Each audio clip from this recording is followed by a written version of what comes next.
नमस्कार। आज हम बात करने वाले हैं अखंड ज्योति के नवंबर 2008 अंक के बारे में। ये वो समय था जब दुनिया कई तरह की मुश्किलों से घिरी हुई थी।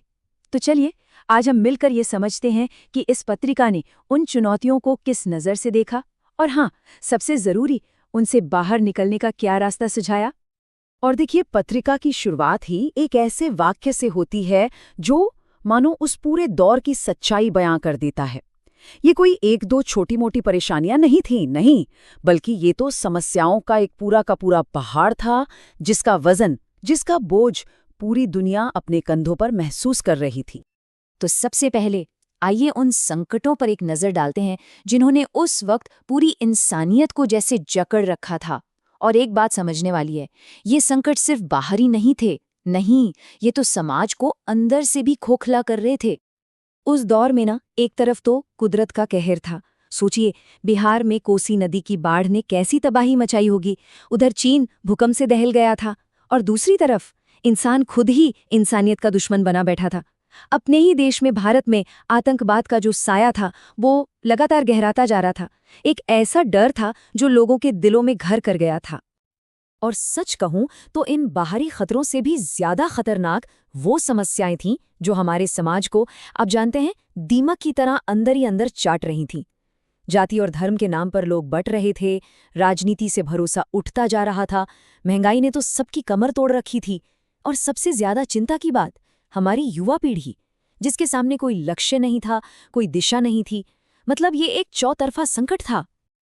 तो जब चारों तरफ इतना अंधेरा हो, हर तरफ निराशा हो, तो एक सवाल मन में उठता ही है कि आखिर उम्मीद की कोई किरण है भी या नहीं, कोई रास्ता है। और बस यहीं से ये पत्रिका हमें इन समस्याओं के जाल से निकालकर समाधान की रोशनी की तरफ ले जाती है। और कमाल की बात यह है कि इसका जवाब कहीं बाहर की दुनिया में नहीं है, नहीं, वो तो हमारे अंदर ही छिपा है। पत्रिका कहती है कि असली समाधान जो है वो शांति की खोज से शुरू होता है। पर एक मिनट, ये शांति आखिर है क्या चीज? इस बात को समझाने के लिए इमर्शन और थॉरो का एक बहुत ही खूबसूरत किस्सा है। सोचिए, एक इंसान अपनी पूरी लिस्ट लेकर एक संत के पास जाता है। मुझे अच्छी सेहत चाहिए, बहुत सारा धन चाहिए, कामयाबी चाहिए। और वो संत क्या करते हैं? वो उस पूरी लिस्ट को काट देते हैं और बस एक शब्द लिखते हैं, शांति। कितना गहरा मतलब है इसका। यह हमें सिखाता है कि जीवन की असली दौलत, असली कामयाबी तो मन की शांति ही है, बाकी सब तो उसके बाद आता है। तो शांति का मतलब सिर्फ ये नहीं कि बाहर कोई लड़ाई झगड़ा नहीं हो रहा, नहीं, शांति तो मन की वो अवस्था है, वो ठहराव है जो बाहर चाहे कितनी भी उथल पुथल क्यों न हो, अंदर से डगमगाती नहीं। और इसमें जो सबसे गहरी बात कही गई है वो ये कि इसकी शुरुआत वहां से होती है जहां दुनिया को पाने की दौड़, हमारी महत्वाकांक्षाएं खत्म हो जाती हैं। अच्छा, तो ये तो समझ आ गया कि शांति जरूरी है, पर सवाल अब भी वही है कि ऐसी अटूट, ऐसी मजबूत शांति मिले कैसे? आखिर इसका रास्ता क्या है? और पत्रिका हमें एक सीधा और सुंदर मार्ग बताती है, और वो है भक्ति। और भक्ति में कितनी ताकत हो सकती है, इसे समझने के लिए चलिए एक बहुत ही जानी पहचानी कहानी की ओर चलते हैं। ये कहानी है दो शक्तियों के टकराव की। एक तरफ है तप की शक्ति और दूसरी तरफ है भक्ति की शक्ति।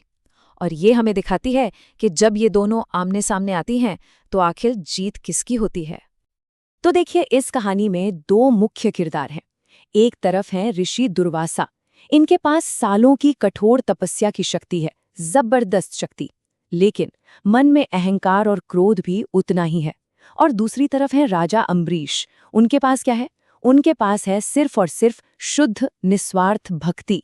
और यही हमें अहंकार और समर्पण के बीच का जो असली फर्क है वो साफ साफ दिखाई देता है। तो होता यह है कि ऋषि दुर्वासा को लगता है कि उनका अपमान हुआ है, और वो गुस्से में अपनी सारी शक्ति राजा अम्बरीश के खिलाफ इस्तेमाल कर देते हैं। और राजा अम्बरीश, वो असहाय होके बस सच्चे मन से प्रार्थना करते हैं। और फिर देखिए क्या होता है। उनकी एक सच्ची पुकार पर भगवान विष्णु का सुदर्शन चक्र उनकी रक्षा के लिए आ जाता है। वो चक्र न सिर्फ उस संकट को खत्म करता है, बल्कि खुद ऋषि दुर्वासा के पीछे पड़ जाता है। दुर्वासा पूरे ब्रह्मांड में भागते हैं, पर कोई देवता उन्हें उस चक्र से नहीं बचा पाता। और अंत में उन्हें आकर उसी भक्त राजा अम्बरीश के चरणों में शरण लेनी पड़ती है जिसे वो खत्म करने चले थे। तो इस कहानी का संदेश एकदम साफ है। अगर आपके पास सच्ची भक्ति है तो वही हर बंधन से, हर मुश्किल से आज़ादी दिलाने का सबसे बड़ा जरिया है।